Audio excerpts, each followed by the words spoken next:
All right, so it's Todd Atkins, and I'm here with MK Lani. And I lived on Oahu for 14 years. Occasionally, I do some Hawaii-based shows, and this is one of those. I just did a show with a guy who was in Lahaina during the fires, and we're going to talk a little bit about that today, but also some other things. And before I start, I have sponsored Live to Fight Design. You can find them on Instagram at Live to Fight Design. They make fight banners and gym banners. If you use my name, you can get $20 off of one. Now, I've seen your content around. I know you're kind of popular on Oahu and maybe some of the other islands. I'm not sure, but kind of wanted to ask you maybe kind of when you started getting into content creation and maybe talk a little bit about it. So I really wasn't into social media a whole lot. I was like old school Facebook. And when we went into the pandemic, a lot of people were just staying at home. I was staying at home.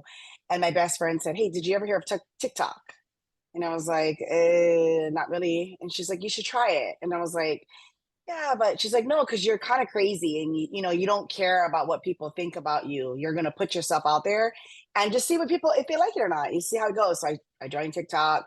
I did my thing. The first week I got like 2,000 followers, and I was like, "Oh, it's pretty easy. You just put yourself whatever, you do your own thing." So I started coming up with like creative concepts and content and trying to just find my niche in what I like doing and what people liked and what people were responding to. It was more for like entertainment, right? Because people were like bored at home, and it was when songs was trending and dances were trending. And I was like, you know what, I think I could do this. And then it started growing and growing. And then there was a lot of Hawaii based people. And then it was cool. Like I liked it. And at the time I was dating this guy, and I had come off a really bad relationship, and I was like, you know what? I knew that the new person that he was dating was watching my things, and she was having like guys follow me on my personal Instagram. And I was like, this is so weird. And then I found out like it was kind of related to her, like the people were related to her. So then I just started finding Maya on Instagram, and it just kind of like took off. It was basically to be like, fuck you, this is what I'm about, and you'll see everything. So that's basically what my content is. Um, and so, but in understanding that there's also two sides of me. I've been in legal for 18 years. Um, I have a college education. I put myself through college while raising a family. I have a master's degree. I'm currently pursuing law school, and so there's two sides of me. There's a fun side, there's a fun party girl side, but there's also a very serious side to me. And so when a lot of people recognize that, or they kind of get to know me through like a DM, or they start following me, because I know you and I have been following each other for a while, and I liked your content. A lot of the Hawaii stuff you brought up is things that people don't want to talk about sometimes, right?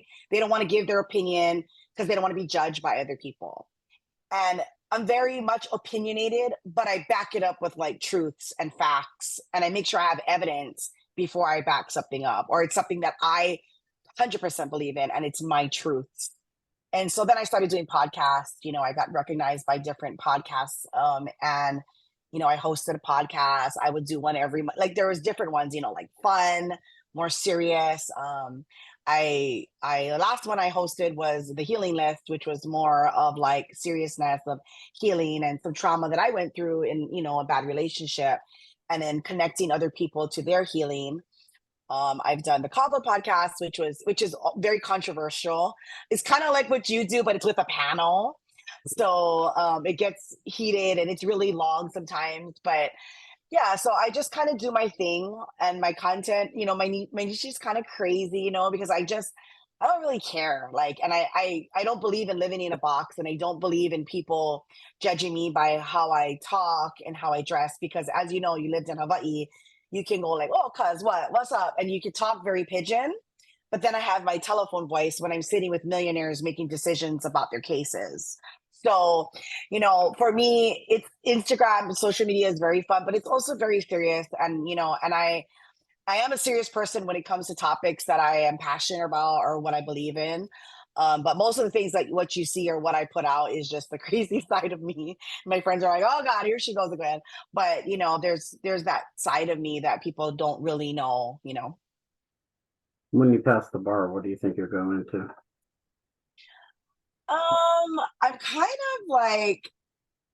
of liking crim because it's fun. I've been doing condo law, construction defects, insurance defense. I've done a couple the civil side of criminal cases, and they're much more juicy. They're much more detailed. They're it's kind of topics that you know that you want to hear about. I mean, I know it's gory and but sometimes it can get gory. But I'm more into that and like understanding the criminal's mind and how it works. Like people like to watch crime shows. I love all of that. I'm not saying I support criminals or anything in that way, but I do believe in rights.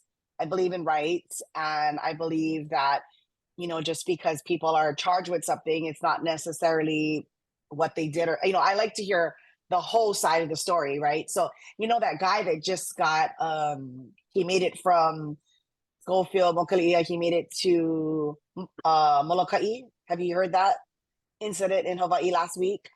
So there was some incident on Oh, Schofield, yeah, and yeah, yeah. Okay. The yeah, and shooting. then yeah, it was something that he did or got. I don't know the whole story, but he somehow made it to Molokai, and I thought that was fascinating.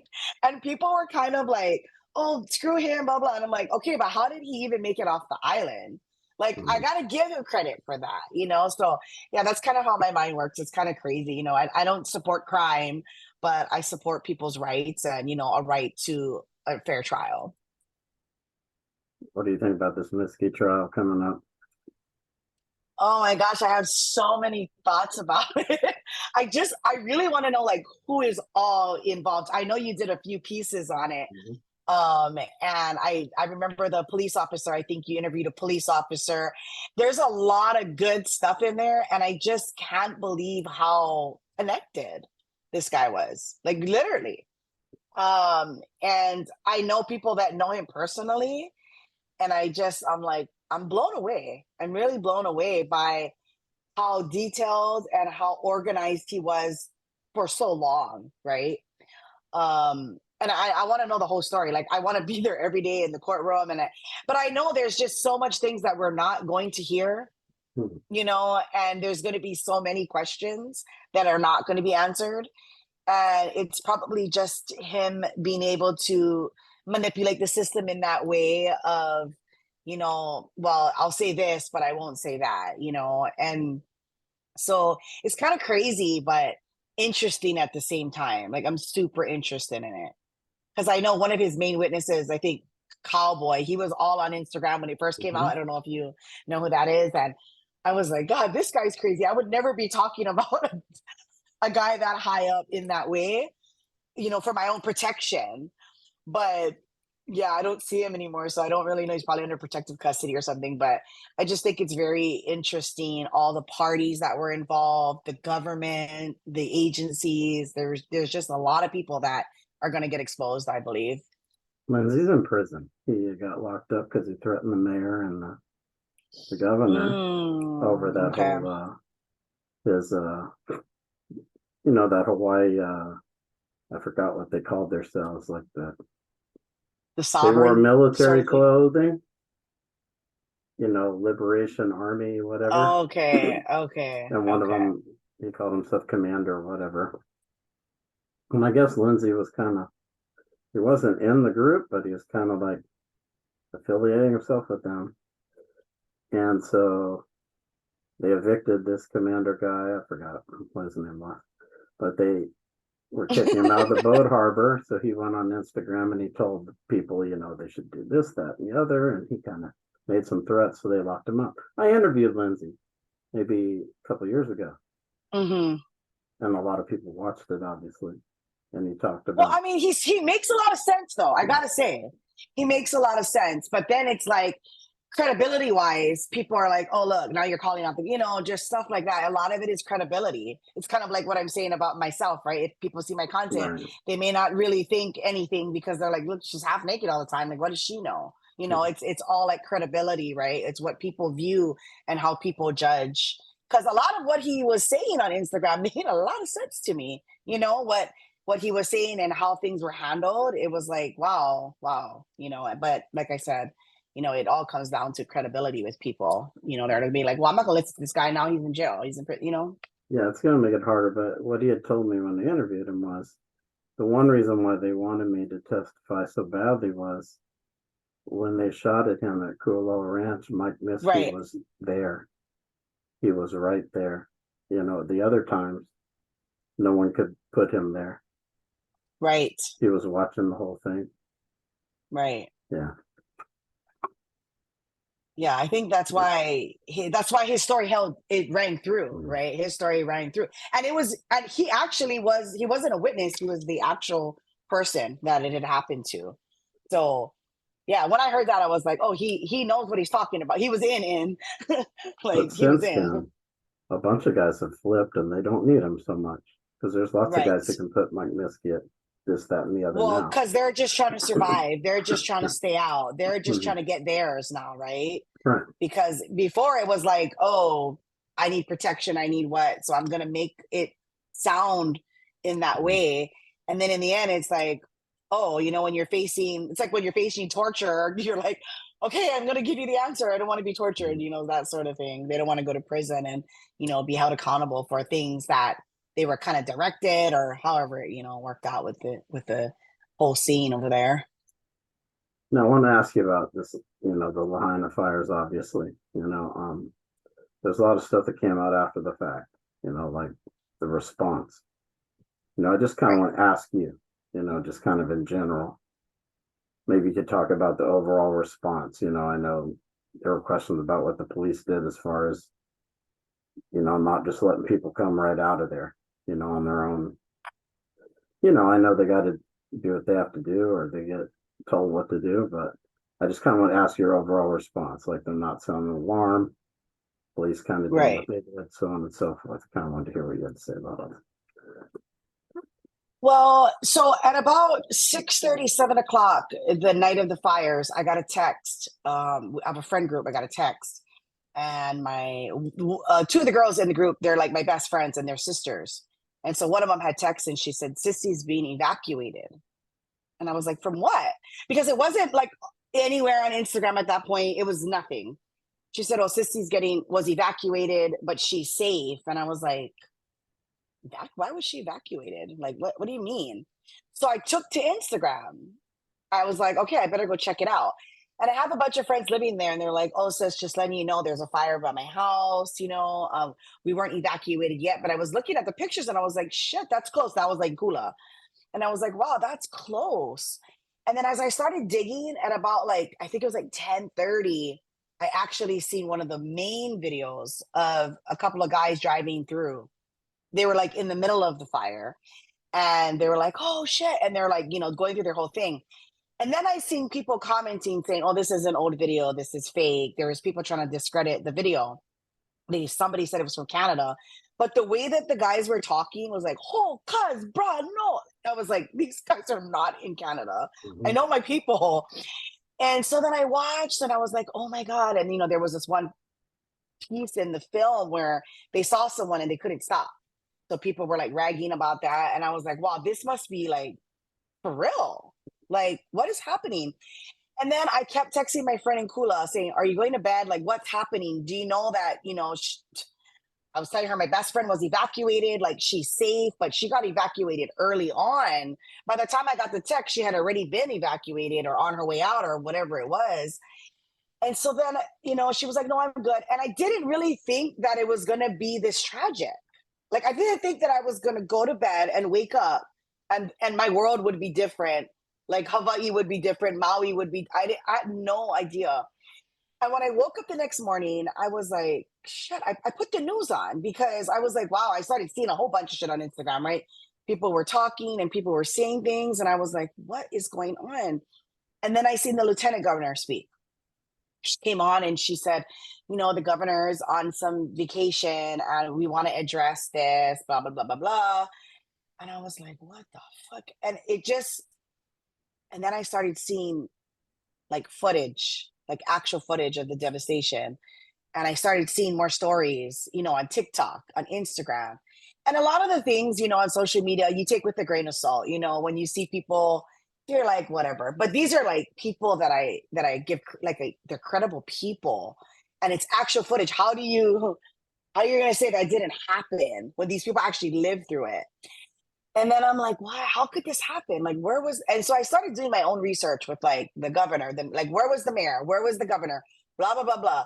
And as the days unfolded, listening to every single person, it was like there was no leader. Like, everybody is like, oh, well, I was here. Oh, I was here. And there was like a FEMA meeting, like here on Oahu, where I believe that's where the mayor was. I don't even know because he doesn't even, what did he say? Something like, he doesn't want to talk about it or whatever when people asked him. Well, in my opinion, we fucking pay these people. The governor, they are making money off of what we pay them. That's like they are our employees. Yet they can't be held accountable. They can't give us answers. And the thing that was shitty to me about the governor, like, okay, yeah, whatever, he could get a vacation, whatever. But didn't he know there was a hurricane? I mean, why was he on vacation during hurricane season? That's something that's like, who approves the vacations for the governor? But in our day and age, as you know, as a person that holds live Zooms, you probably stream sometimes. Why didn't he stream a message? I mean, that was my thing. I'm like, if my people back home, I'm the governor, and I'm just looking at the pictures. I'm not counting totals. I'm not looking about people missing. I'm not looking at death toll. I'm looking at the photos and I'm like, I need to speak to my people. You know, I need to get on, send a message and saying, I am in on vacation. I am canceling my vacation. I'm coming home. I'm going to support. Nothing. Nothing. It took like several days before they said, oh, poor him had to cancel his vacation. Well, yeah, your people are dead. Like, everything's burnt. Like, I don't know what you see, but that's what I see. And then you hear from, and then they have these people come on for these news conferences, and you have the civil defense guy, I believe Andaya or whatever his name is. He came on and they asked him, "Do you regret not pulling the alarm?" And he says, "I do not." And I'm like, okay, well, was that scripted? Did they tell him to say that? Did he just not do it? Because by day 2, I found out there was no 911 available for them to call. I had been in touch with my best friend at that point, right? Because she was able to have reception. She said everything was down, like the cell towers were down, 911 wasn't working. She had a connection to a police radio, which cued her to leave. Otherwise, she may not have survived, like, for not having that connection, right? Because there was nothing going on, like, hey, get out of your houses, blah, blah, blah. And then everybody keeps saying, oh, it happened so fast, it happened so fast. And I agree, it did happen fast from the time, right? From what I see is like the timeline and how long it took and, piecing together videos, it was a quick thing. But if I'm in my home, I hear a siren, I know there's a hurricane, I'm going to know it's not a tsunami because we know about tsunamis weeks pretty much in advance. And if not, we have a couple hours normally. If it's like real close, if it's something connected, like super close to us, we'll get a warning, right? Like, hey, maybe in 8 hours, you're gonna, unless it's like, say something happened on the Big Island, of course, no, there would be very short time of a warning. But I mean, I would go outside and see the smoke and be like, oh shit, time to go. So their excuse of the warning to me is bullshit. And as a person, if I'm in control and I'm pressing that button, I will get fired to warn people because that button could have saved at least one life and that would have been worth it. It would have been worth it, right? If you saved one life with the warning, it would have been worth it. Nobody's going to run into a fire. So they need to really kill that excuse. I don't care if you're 5 years old. You're not going to run into the fire. And then it's like, and then I heard there was some places that there was no water. They were like watering down their homes and the water emptied out. Like, how come there was no water? And then more days went on. And then I hear, well, no, Front Street was blocked. Like, we couldn't get out. Like, the police like told us we couldn't. And one guy's interview, you know, everybody knows him in Lahaina. They went up to him and said, "Hey, what do you know?" And he was like, "Oh, I walk this way." And I was like, what is this officer doing blocking the traffic? Because he had walked the way that he knew where it was blocked. And he said, "You can't do this." And the officer was like, "Oh, well, I'm just doing what I'm told." So everybody just did what they're told. Everybody just sat there and did what they're told. And I'm like, okay, so I'm thinking about the situation. I'm like, okay, I'm trying to find the good in these excuses, right? I'm trying to play devil's advocate. Like, okay, they didn't press the warning because people are going to run into the fire. Okay, I don't, okay. Oh, they had to keep them in because this way was blocked. Okay, there was, okay. And I'm like, no, because I don't know if you lived here. Like, was it 5 years ago? I want to say, was it 5 years? The missile. Yeah. I mean, I'm in bed and I get a text saying, you're pretty much annihilated in like 8 minutes. I mean, in short, like to sum it up, that's what it said. I'm like, "Fuck, take cover." I don't have a gas. I'm not military. I don't have the things that I would need if that actually happened. We were all going to die in our minds for that 22 minutes, unless you had a connection to know that it was fake like 10 minutes after it was pulled, right? Because people, I guess, did their whole thing and then, oh, it's fake. And then it went around that it was fake. And at that time, I wasn't really on social media. So I really wasn't like knowing. But if you knew a cop, it was kind of being spread through cops that it was fake. So even a message like that during Lahaina, everybody's on their kids are on their phones. Kids are always on their phones, right? If they're home alone from school, if you know, maybe Tutu wouldn't know what to do, but most Tutus now have phones, right? If it vibrated, if it did something, like I was in Santa Barbara about 6 years ago when they had their little fire thing going. They always have fires, and I was at my aunt's house and we were sleeping and my phone started like doing this weird like movements. And I was like, my phone is usually off. Like I turn it on silent. And when I looked at it and it said, "Be prepared to evacuate within the next 4 hours," you know, the fires headed over into the south. Of course, I'm like, oh my God, because I don't even know where direction is of where I am. So I'm not from there. But guess what? I was warned. I was warned. So how come we don't have that capability in 2023 to override a system or whatever it is to get that message out? So those are the kind of things that to me is supporting the conspiracy of everything, right? Because everybody has their theories. Some are very far out there, some are questionable, and some are like, you know what, they could be right. Because why was it that 911 didn't work? Text messaging couldn't work in that way.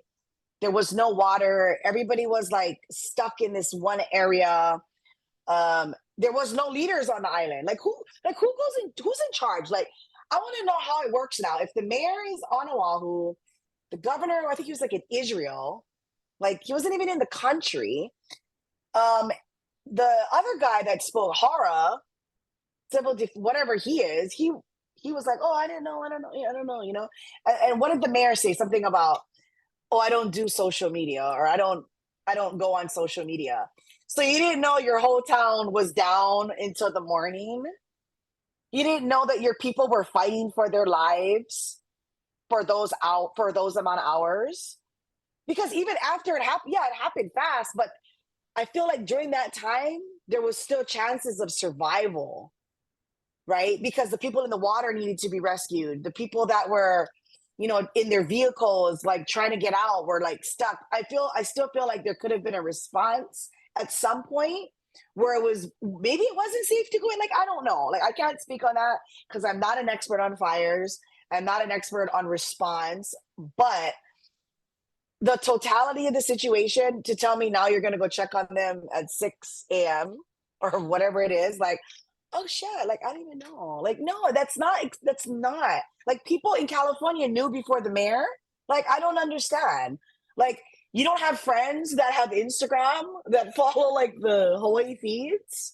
Because almost everybody in Hawaii will follow a news feed from Hawaii, right? Whether it's KITV and all of them are connected to the popular news feeds in Hawaii, or guys that post all the time about things that are current or events that are current. So you're telling me that you didn't know? Like, I think that's a terrible excuse. And none of it till this day, I've not heard any like real apologetic No. responses. Like, no accountability. Okay, but if 5 of your kids died, how are you? Are you good? You know, and that's another thing, right? Because a lot of the things that people are hearing, there's several different ways of people are hearing things, right? It's from the news, the main, mainstream news.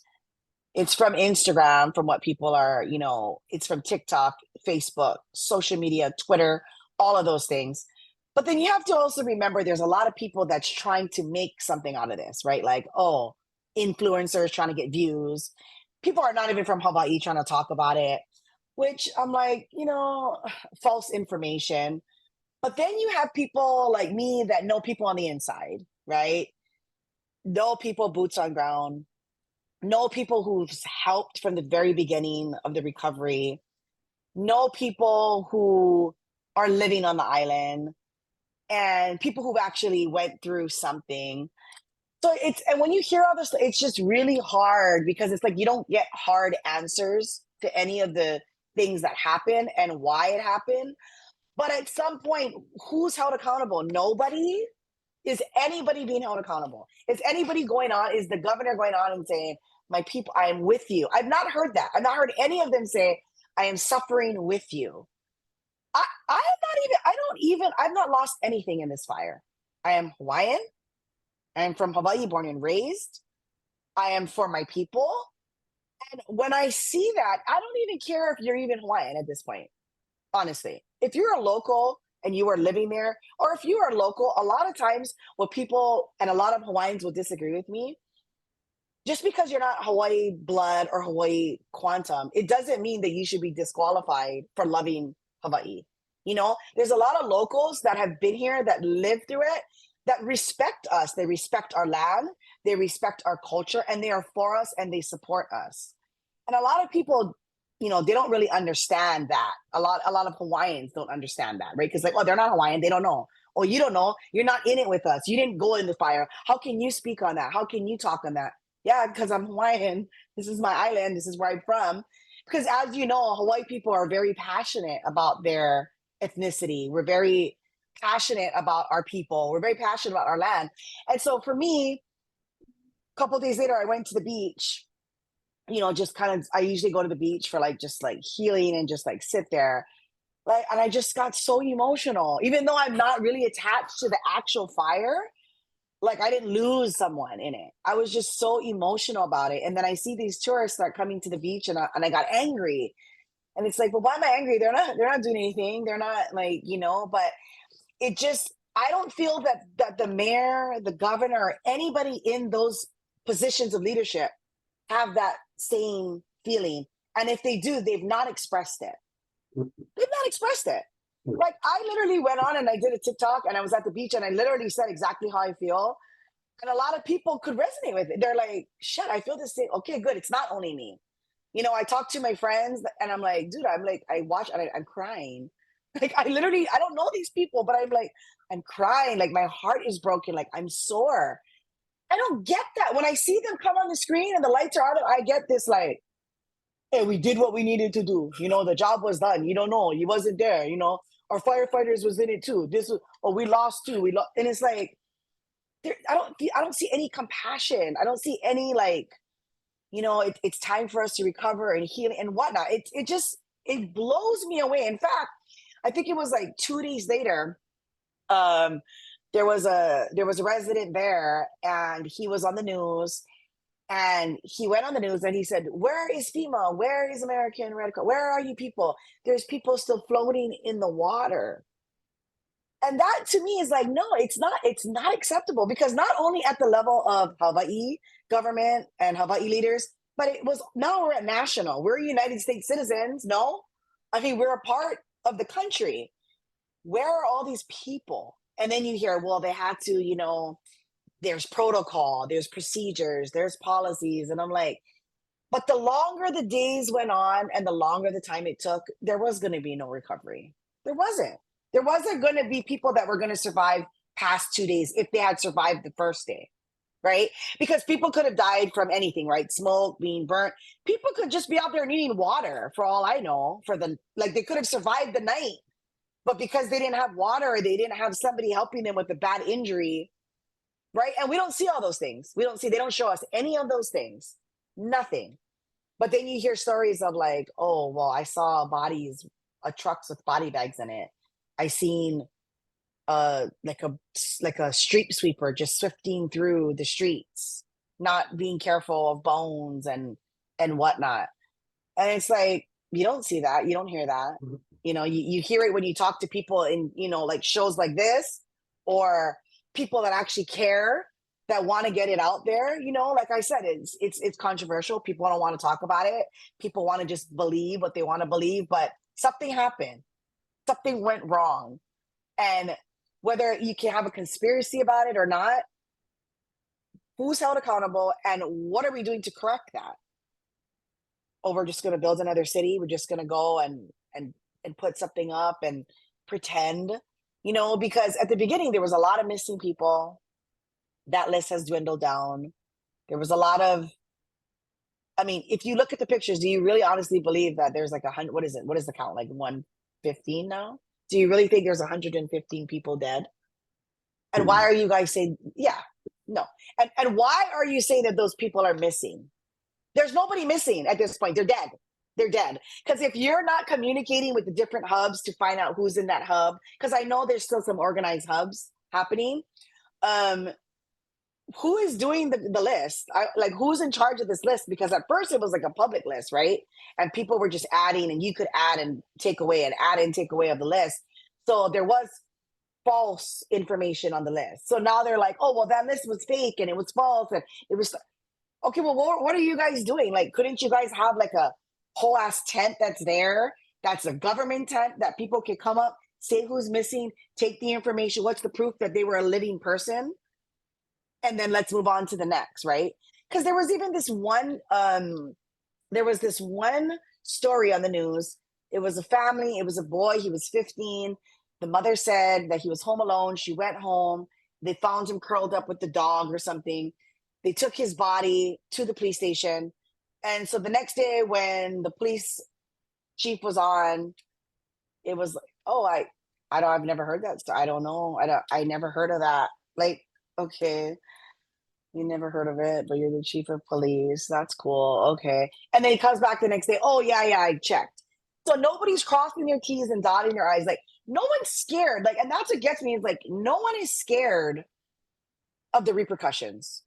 They're not scared. The leaders are not afraid of the repercussions. Like, because who's going to be held accountable? Equal, right? Because that's what started the fire. The downlines, right? Equal. Who else? The county of Maui. Not Green. Not the mayor. Not the police chief. Why? Because they're all like protected, in the county. They're indemnified. And that's, to me, it just like, it kills me, because I feel like if they were held accountable and they were put on that stand, they would be guilty of not doing their job, because they literally have one fucking job to do. We pay them to do one job, right? And they can't do it. They can't. And how now am I supposed to feel protected in my own island on Oahu here? If there's are we just accepting that it was okay that they didn't do anything? Are we accepting that their policies and procedures are not in place to protect us when a natural disaster happens? Imagine if it was like literal, like a terrorist attack or something. Like, like, your response sucks. We're over here waiting like, what, 2 days before FEMA came, Red Cross, and then it's our people helping our people. And you can't say that's not true. I've seen boats, I've seen canoes, I've seen kayaks, and it's all videotaped. It's all footage. It's all evidence. And that's the problem with social media, right? Is you can't hide when something like that happens. You get outed, you get exposed. So all of those things was going on, yet FEMA and Red Cross, I mean, we heard it over and over, like from Katrina and other, things that have happened as a, in the United States.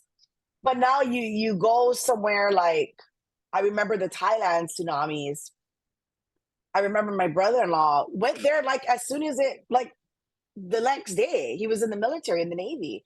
And he was there like the next day grabbing bodies out of the water. Like, and then I think about us and I'm like, well, why was the response time so late? Like, what was the lag? Like, why weren't we on the like top priority? Like, and then what? Biden showed up, like, what is it, like almost a month later? And I know a lot of people didn't see it, but there was videos of people like, fuck you. Like everyone was just swearing and sticking finger. There was a convoy of people just super upset. And like me, I don't like to get into politics. I'm not like, oh, I love Trump or I love Biden, or I don't, because I feel like it's like I could go on for years talking about it.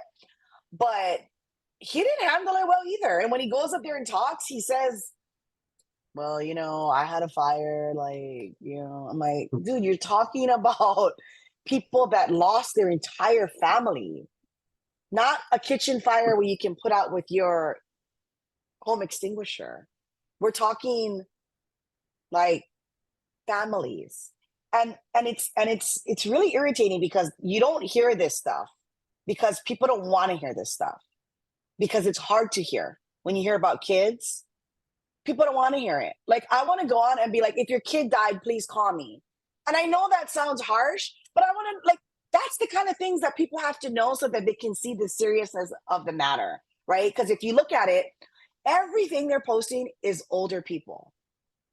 There's a couple like 20s, 30, a couple 40s, and then there's like teenagers. But you don't see a 7-year-old, you don't see a 4-year-old, you don't see the baby that was taken out of the car seat that was burnt. You don't see, the sort of things that would make you think, fuck, they fucked up. But if you're on the inside and you know people, I know a medical examiner, I know what was seen. I know who was burnt. And a lot of the bodies, it wasn't like they were burnt completely either. It was like half burnt, you know what I mean? It wasn't like everybody was burnt up. It's not what it was like. And then it's like, I know people that I talk to people and they're like, oh yeah, this person, they lost 3 kids, they lost 4 kids. The kids are home from school. You're not going to hear that. Nobody is posting that shit. Nobody is. And you're not going to hear of all the suicides that's happening, because that's part of the recovery. People are now committing suicide because they don't know how to cope. What are we doing for them? How are we helping them? What are we doing for them? Because you lose your kids, maybe your mom, because your mom's watching your kids. I don't know. Just make that scenario up in your head. You lose your mom, you lose your kids, you lose your job because you worked in Lahaina, and you lost your home that we can all barely afford as is. Like, what do you do?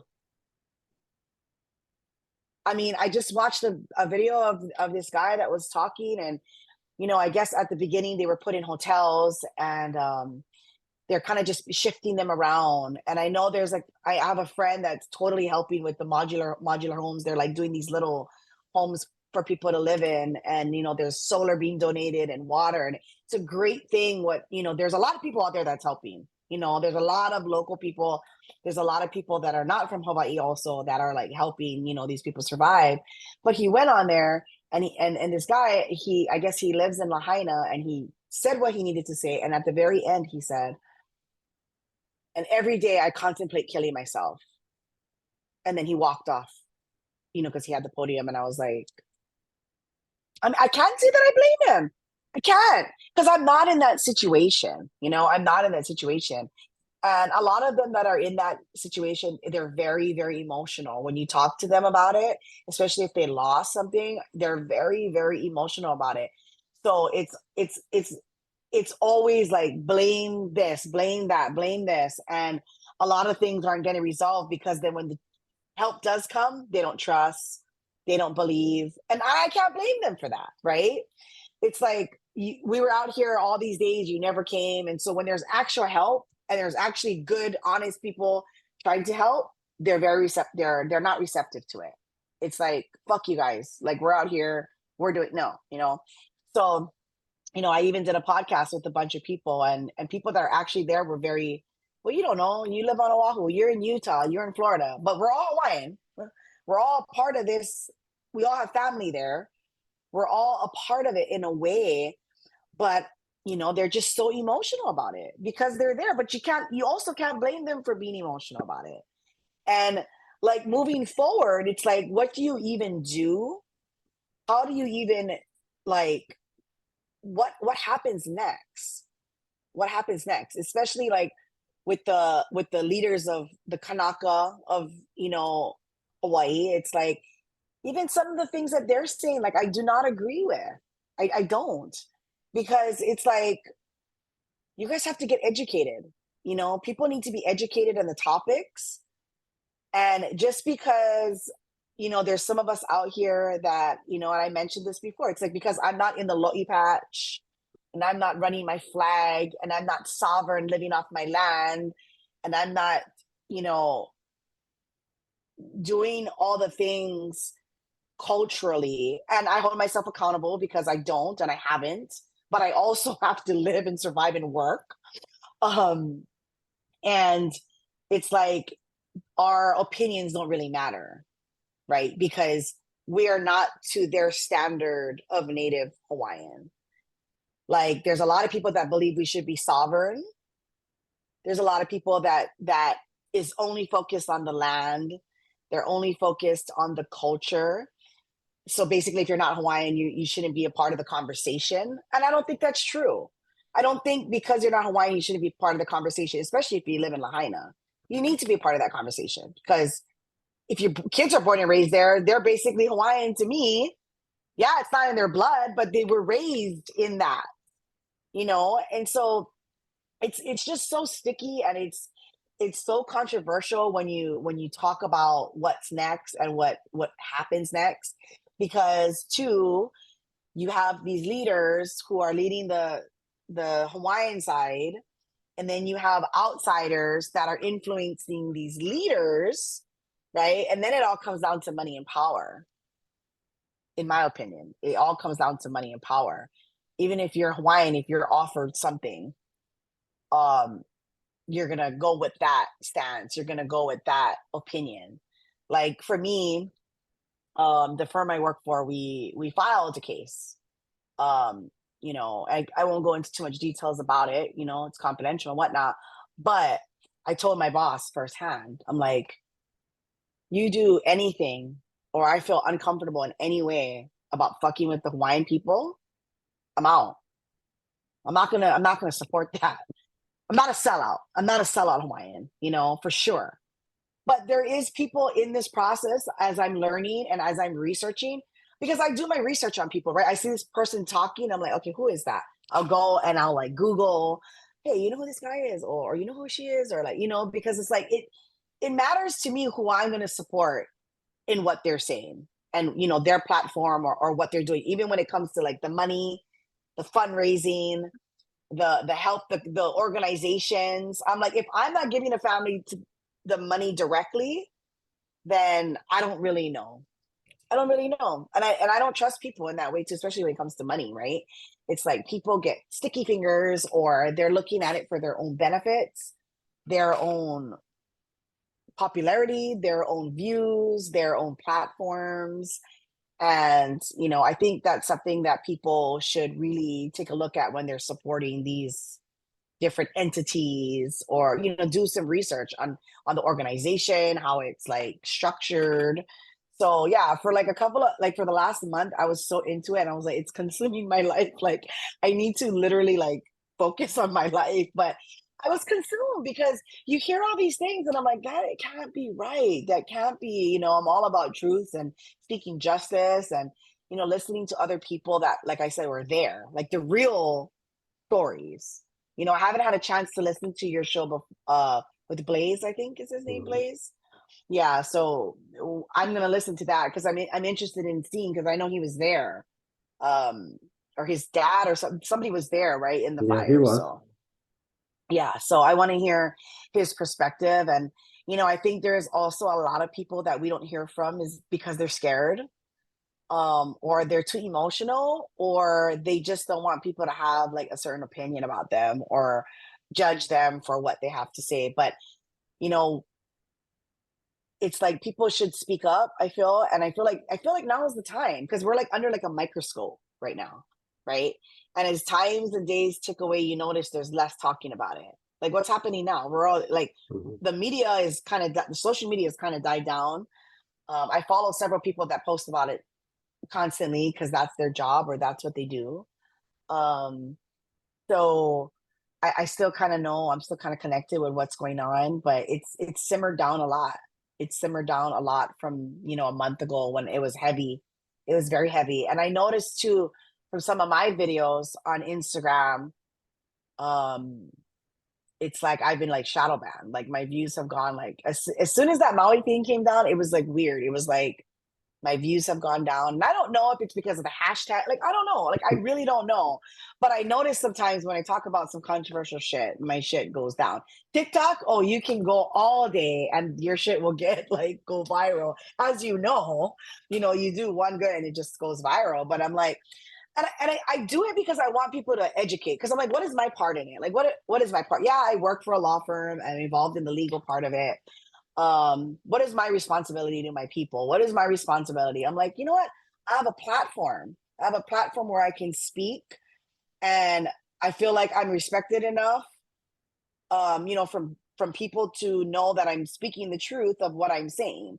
Like, I'm not going to come with facts that I don't know, or listen to just people off social media. These are people like I know, like they have proof, like pictures, like, oh, you don't even know there was bodies here. And then they sent a picture and I'm like, okay. Like, it's like it's stuff that is not getting out there. But I mean, I'm hoping that through time, my main concern is like mental health right now. Like I know, like of course, living, right? Like you gotta have a house to live in and you gotta be able to go. But if the mental health and that mindset is not there, all that other shit ain't gonna matter. Ain't gonna matter where they're living. They want to kill themselves, you know? That all of that is not going to matter. It's like, what are we doing? What are we putting in place for these people that have gone through so much? Because I know there's a lot of parents that lost their kids or like their mothers and stuff like that. It's not only aunties, uncles, because a lot of the things you hear on it's like, oh, she was a good aunt, she was a good grandma, but you don't hear too much of like the parents talking about their kids. And of course it's very like it's privy information, it's private. A lot of people are private about that sort of thing, but I'm hoping that it eventually will come out, because I think that'll make a huge difference for people to pay attention.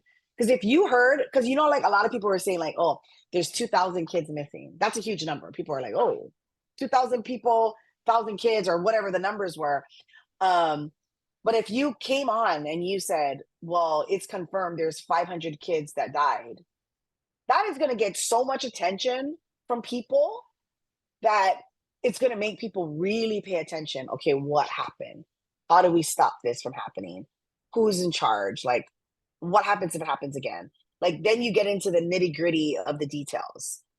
Right now, people are like, oh, like I said, it's kind of fading. Like, oh, okay, well, this happened, and poor thing Hawaii, let's just send them some money and move on. And I'm like, it can't be forgotten. Blaze's family got out of there in a golf cart. They went around the police barricade in a golf cart. Mhm. Had they been in their regular vehicle, they Done. probably wouldn't have got out. Burn. Burn. And he said when he went back the next day, he was on like one of these Lime scooters or whatever. Hmm. And he said he didn't film a lot of the vehicles because there were people in them Exactly. on Front Street. There were dead people in them. Exactly. You see the pictures of the cars, and I think a lot of it was when whoever was filming it, the drone, it was the backside. And I know I was following someone on Instagram that did a lot of drone. Like he went in through a bullet, he did a lot of drone. He will not do dead bodies. He would not, out of the respect for the family members, he would not do the bodies. But do you see what I mean? A golf cart. I never heard that story. But I know that blockade was real because there's more people talking about it. So it was like he was like, no, you got to tell the guy that was speaking. The guy from Maui that was speaking. Like everyone knows him. He's kind of a popular guy. Hangs on Front Street. He kept saying, no, you got to tell them to go this way. That this way is blocked. You got to. And the cop was like, no. But I'm like, okay, so where is that cop now? Can we talk to him? How does he feel? Like, does he feel a type of way? How does Andaya feel about not pressing the button? Those are the people that I want to interview. Because if somebody told me block these people in, fuck you, fire me. Fire me. And that's the thing. Like I was telling Blaze, like those guys in New York in the towers, those guys went in there without thinking twice. And I'm sure a lot of them probably thought, we're not going to make it out of here. But they went in there because that's what they have to do. That's their duty. And, at some point, those police officers had to realize these people aren't going to make it out of here if we don't do something. We can leave and just let them do what they need to do. Give them a chance. Or we can help them or whatever. But we can't just leave them blocked in here. Right. So, but where is that guy? Because that's the guy that I want to interview. So who told you to do this first the fucking all? Because your chief officer didn't even know a dead boy was brought to one of his stations. Who told you to do this? And why did you follow? Why so if he told you to jump into the fire when it came near you, were you going to jump in it? Because you wasn't. You wasn't. And I'm sure you warned your family before you even did anything. Hey, you guys better get out of the house. Where is that guy's family right now? Where's the chief's family? Where are these people's families? How come none of the leaders, like, I don't know, I haven't heard any, so maybe I'm wrong, but I never heard of any of them lose people in the fire.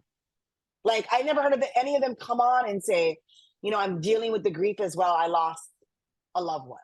They don't have to say who it is, right? Or all the stories that I'm hearing too is like the dogs. Like, and I'm not even a dog lover, okay? I mean, I like dogs, but I'm not like, totally into it. And it's so sad because the dogs stayed with their owners, a lot of them. They stayed, right? You hear the stories of, they were cuddled up with their dog or their dog was there. And there was also a dog that survived. I saw that was cool. But I'm like,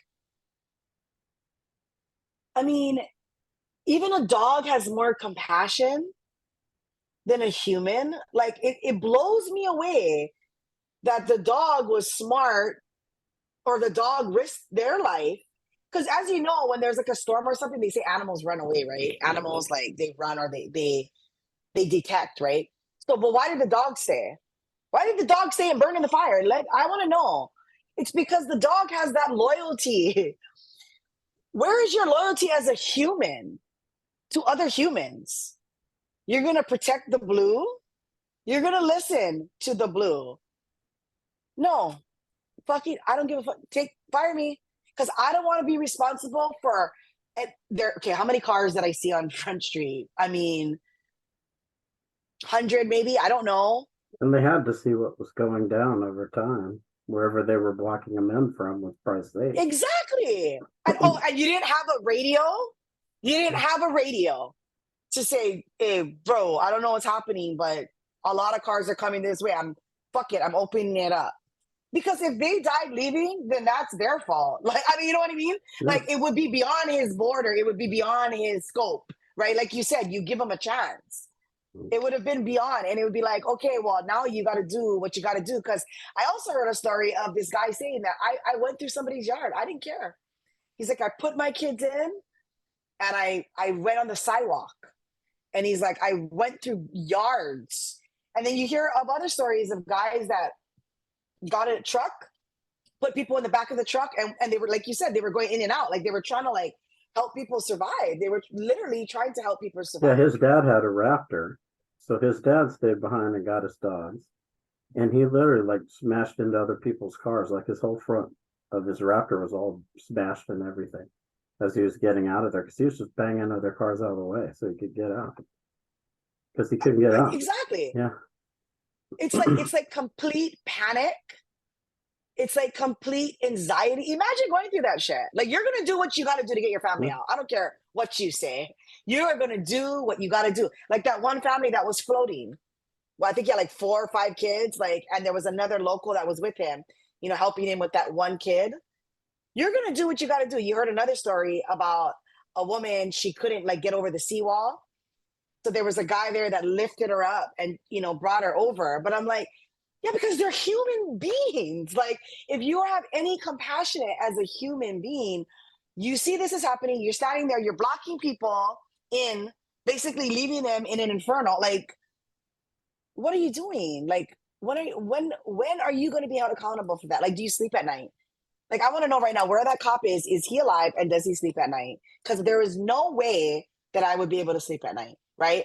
Just like those guys in the car, right? I feel bad because a lot of people were talking about that video because they did pan and you could see the woman on the ground and they said, fuck, we cannot stop. We cannot. And I think Mhm. about it in my life, I might have died because I would have stopped. I cannot. I would rather die trying than sleep at night every night thinking I could have helped her because she was still moving. But that's their choice. Like, you can't judge them. We don't know. We weren't in that car with them at that moment. Because if you open that door, that heat, right? I'm sure it's like it was crazy.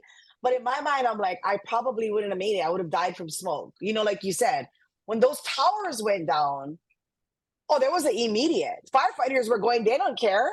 They went in, and it's like, I know there was this one story of this guy that worked, I think it was like Merrill Lynch or something, but he had his own evacuation plan if that ever had happened because they were so high. He activated it as he practiced it with the group. He activated it when it happened.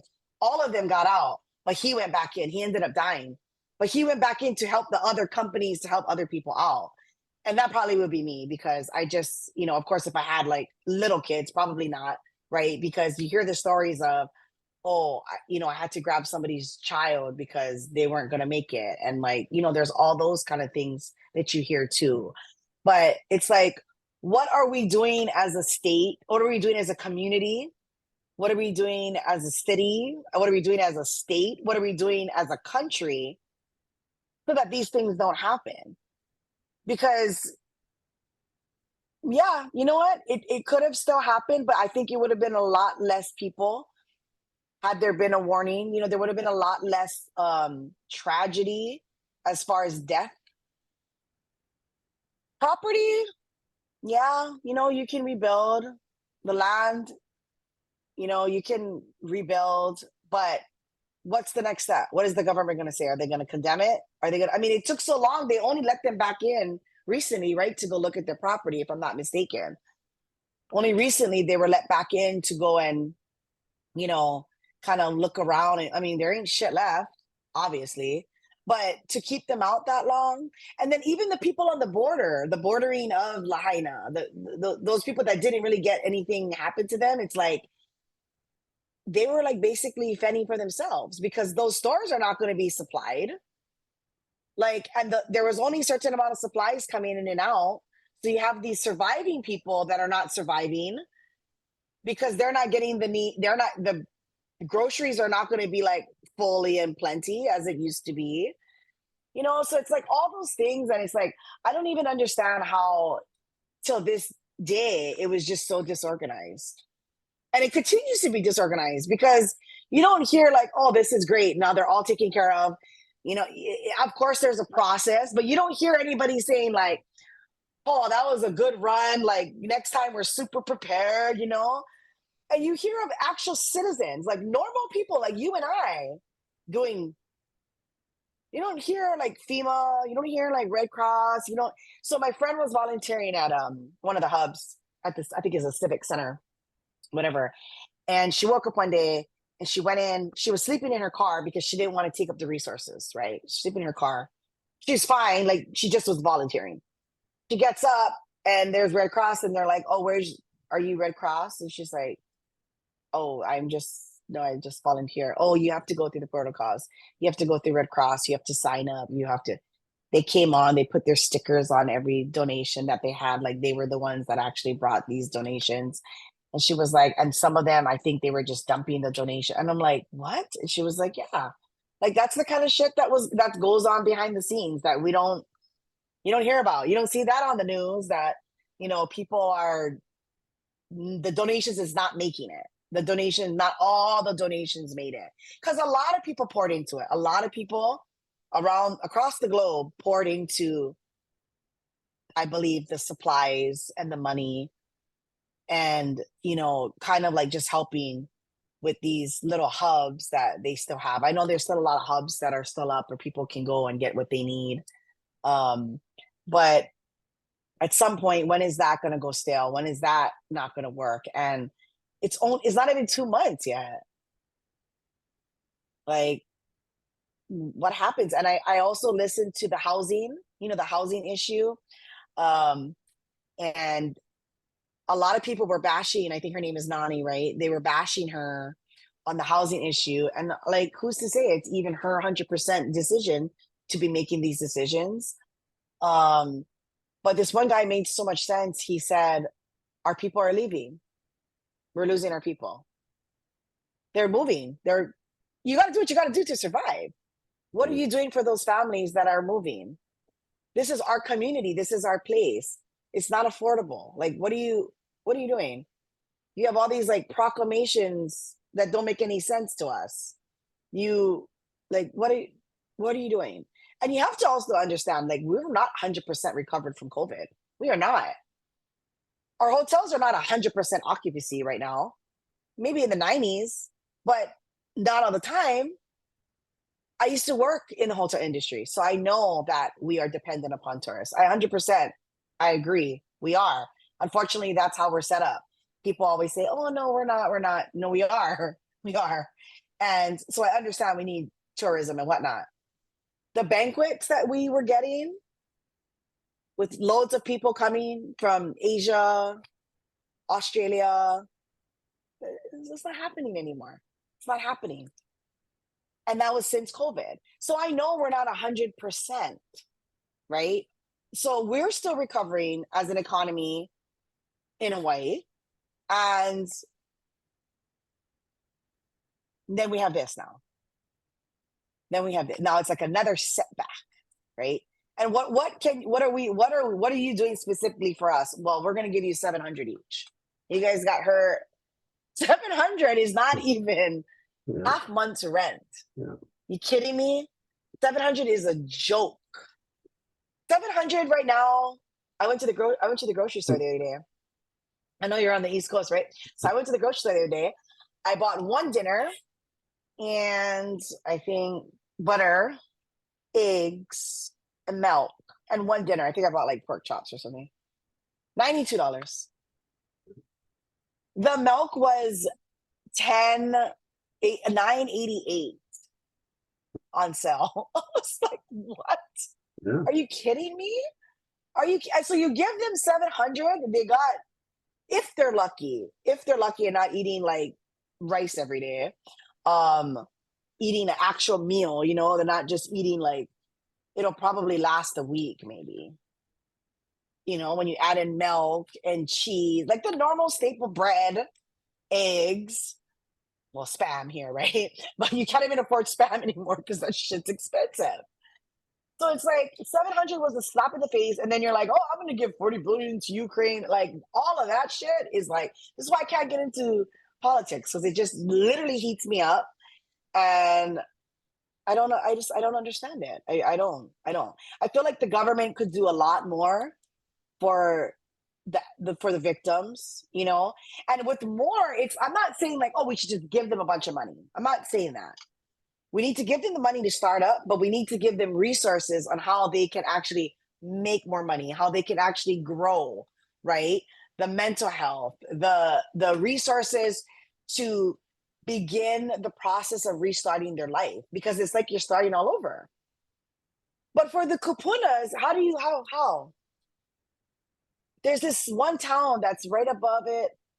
I don't know the name of the town, but I saw it. I saw a video on it, and I was very sad because there's about 100 people that are surviving in that community, and a lot of them are kupunas. And I saw it, and I commented on it, and I said, "It's really sad. You work your whole life, and they didn't like lose anything in the fire because their home is still there, but they've lost their whole community. They lost everything that they worked their whole life for. You raise your kids." You live in Hawaii, you raise your kids and you work. That's all you do, right? Because you're trying to survive with the economy. and now you have this huge setback because you're not even getting water. Like, how come you're not getting taken care of? Like Social Security, like these people are they're older, right? And they're not able to go out and get a job, or they don't have vehicles. A lot of it was the people that live in this community don't have vehicles. So how the fuck are they supposed to get any supplies? Like, why is there not a supply truck taking stuff to them every week? Why? Yet we have EBT for people that don't need it but get it. You know, we have all these different government programs for people that can work, that are able. Yet we're letting grandma and grandpa over here suffer with no water because, oh, protocols, can't take a supply truck in there. Like, it makes no sense to me at all. How are we this disorganized? There should be nobody on that island suffering without any water. I mean, water is basic. That's why I keep saying water, because that's basic shit. But then again, that island had issues with water prior to all of this, as I study now. As I get deeper into it, like, wow, Maui had some issues before this whole thing even started with the water rights, all of that. Big corporations coming in, water being diverted, how much the county gets, how much individual property owners get, how many this corporation, it's crazy. They had a lot of issues before. They really did. And I think a lot of it is kind of getting exposed to now with the whole fire. I don't think it's necessarily connected, but when you're talking about, just put it this way, after Miski, I don't put anything past anything. Yeah. I mean, it takes a lot for me to believe truths when it comes to the government, when it comes to these people that's running, the leaders. It takes a lot for me to believe because, I mean, look at what happened with our own chief of police, like our own, you know, the whole family, like just all these different people that were involved and shuffling things around, you know, it's like, wow, anything can't put it past anyone, you know. When like I said, money and power is everything. Yet the saddest part about it is the fire. Basically, we lost our history. When you lose your kupuna, when you lose, you know, older people, you lose a piece of our history. You lose a piece of their legacy, right, of what they would bring to us. And we also lost our future because I know a lot of kids died. I know a lot of Kiki died. I know they're not talking about it, but I have text messages of at least 12, you know? And so it's like, that's our future though. That's our future. The Kiki is our future. Those are the people that's going to continue on the legacy, especially for like the Hawaiian people, the culture here, you know? But also people don't understand is like, they can get rid of us. They can get rid of everything that they want to get rid of, but it's the spirit of the people that make the island. It's the spirit of the people that make Hawaii, Hawaii. Because there's a lot of different islands. There's a lot of different places that people can go to and vacation to that are beautiful, which I never knew of, honestly. Until I started like traveling, I'm like, well, damn, you know, and it's beautiful. But people want to come here, right? Because it's so it's this feeling, it's this like spirit that you can't like speak on. So get rid of us, but you're not going to have the spirit. It's not going to be what you want, and you can't get rid of the spirit. That's something that you can't get rid of, you know? And so I was laughing because a little while, like a week or two ago, Kilauea started erupting. And I was like, okay, Pele's making her mark, you know? She's there. She's coming. You know, that's the kind of thing. It's like you can't control nature, right? Like with this fire, they say it was natural. You can't control it. But in a sense, I believe, and I'm a strong believer of the land is going to take care of itself. You know, no matter what, people can get so upset about these smart cities and whatnot, but the land is going to take care of itself eventually. Eventually, it's going to take care of itself, and we won't have to do anything at that point. Do I believe we should fight and continue to fight for Hawaii, for the Hawaiian people? Yes, because but this fight has been going on for 30 years, for 130 years, you know, between us and them. But the only way that that ideology or that can change is if the Hawaiians are open to it. Because a lot of the reasons why we don't make it is because everybody wants to be a chief. Not everybody wants to be an Indian, right? Everybody wants to be in charge. Everybody has different ideas of how we can be better. Right now, the way I look at it, the way I see things, none of these leaders are qualified. None of these leaders are qualified. What is their education? You're going up against the Western world. They don't want to. We don't need the Western world. Really? Okay. So when China comes with their missiles for real this time, what you gonna do without the Western world of military? You know, it's 2023. I believe that we need the Western world in Hawaii. I don't believe that we are sovereign and can function on our own. Do I believe that we are entitled to something? Yeah, I do. I do believe that we're entitled to something. I mean, look at the Native Americans, right? They fight for everything that they get. They fight for, but they make it work.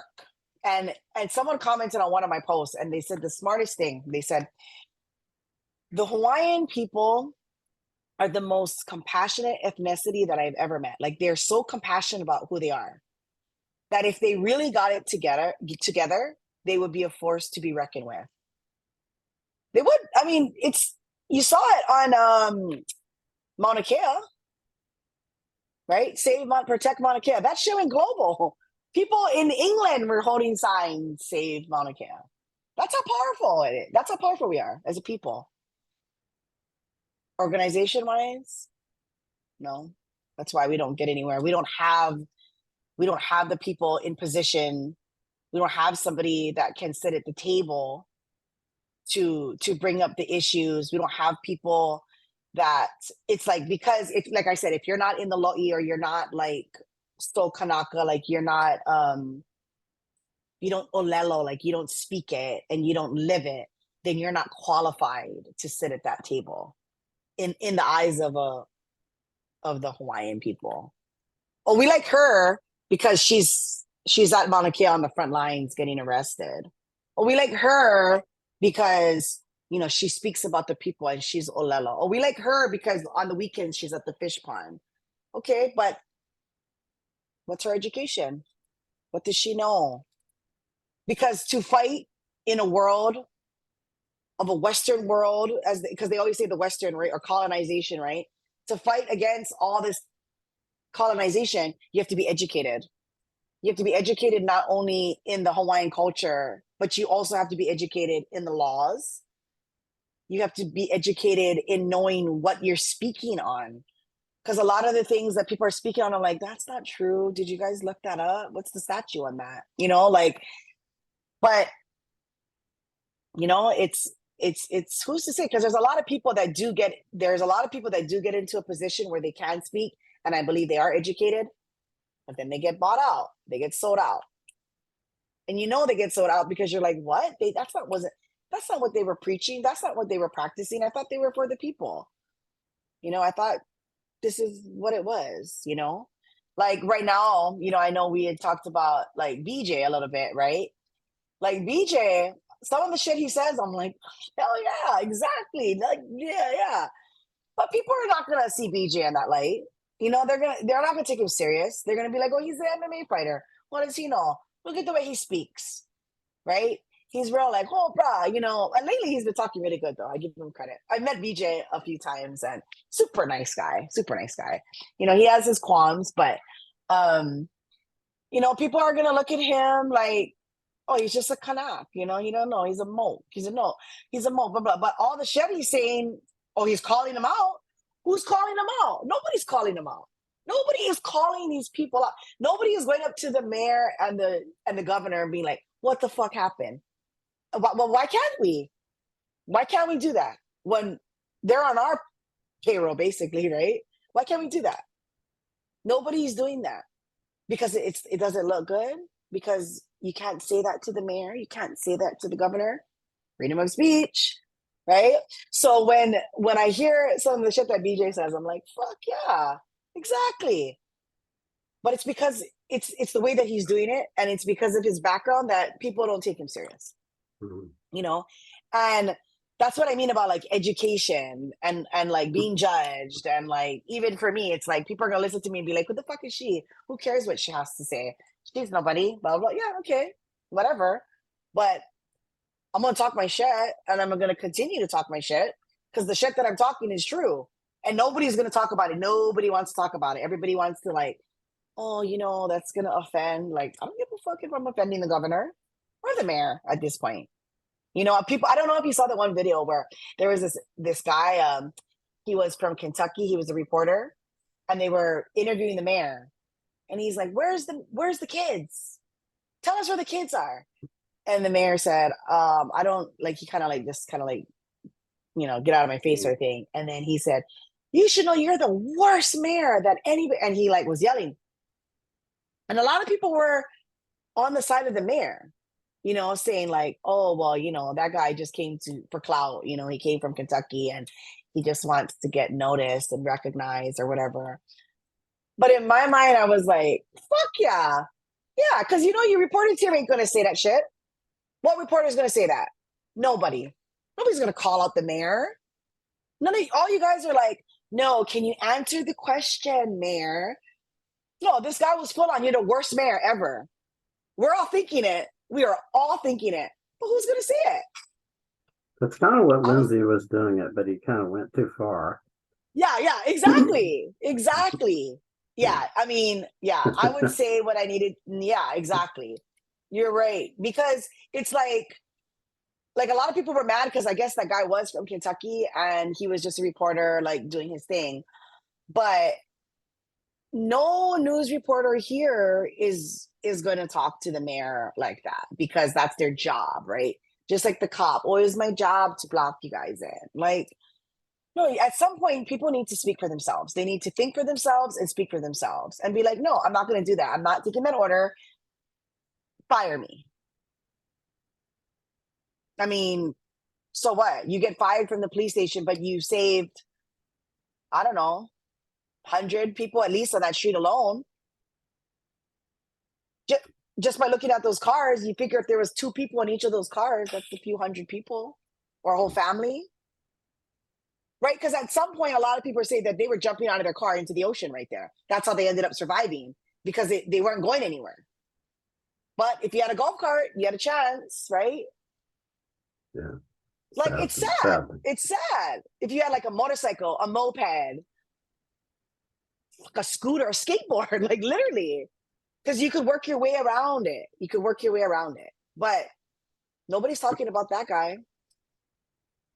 Nobody. Oh, the chief of police, right? Same guy from Vegas shootings. That's weird. That's whole part of the conspiracy too, right? It's like, that is just so weird to me. That he was there for that, yet he's here for this. It's not an attack, right? Well, it's a fire. He still doesn't know protocols. He still doesn't know what the fuck to do. You went through a massive shooting. You were the chief of police then. You should be on your 100% game for anything, whether it's a natural disaster or an actual terrorist attack. So were you in on it? Like, that's why it's bringing these conspiracy theories, and it's bringing people with these ideas of what happened, right? Because the chief of police is the same guy from Vegas. He's giving orders to hold the people in. It's all very, very questionable. And I feel like we're never going to get the answers. That's another thing. Is like, we can't expect to get the answers. All we can do is hope that there's things being set, or we need to set precedent moving forward of how we deal with these things as a community, as a people, as a state. Because to me, I'm like, it's so shame. Like, why is it that we're just like, it's like we're a third world country. Why are we being treated like a third world country? It's 2023. Like, literally, cars can drive themselves. But the recovery time, they couldn't bring in some machine to go and do these things. Like, to detect bodies of breathing. I mean, we go to war. We have these little robots, right? Like the day after they said that thing, it was still smoldering. Like there was still like this. That's why we couldn't go in, right? But we didn't have anything that could have went in for us, like a robot, to see if there was any living life, if there was people living. Because I really do think that people survived it overnight. I really do. I mean, I don't know how many, and I don't have actual proof, but I think about it and I'm like, there's a chance. But they didn't. 2 days later, people were still floating in the water. So nobody cared, nobody that should have cared. And even to this day, they're still not taking accountability for it. No one, I've not heard anyone say anything of the sort. Like, I'm like I said, I thought about it. If this happened to me, I was the governor, I'm in Israel, I'm like calling my people, live stream immediately. A message from the governor. Boom, come on. I don't give a shit if Israel's in the background.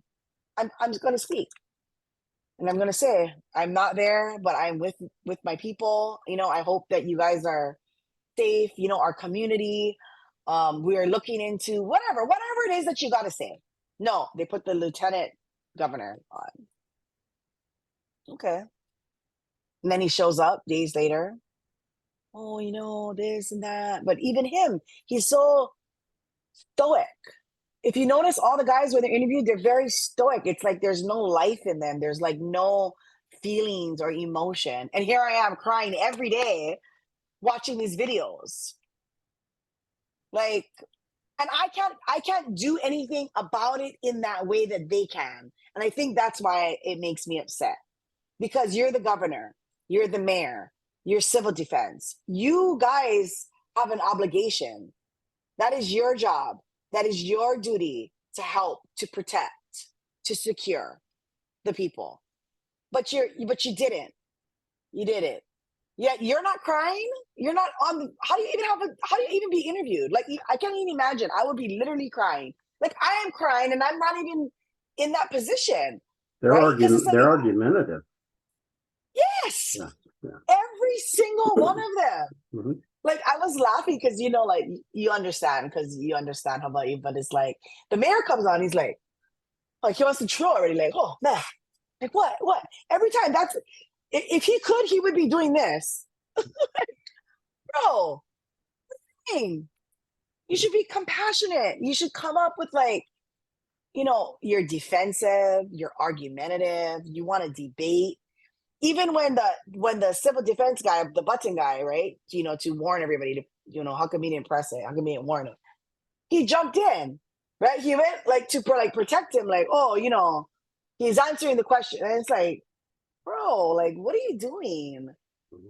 Like, that ain't even professional. Let him answer the question. Mm-hmm. And then what? The next day he resigned, right? That mm-hmm. Andaya guy. The next day Lani resigned, right?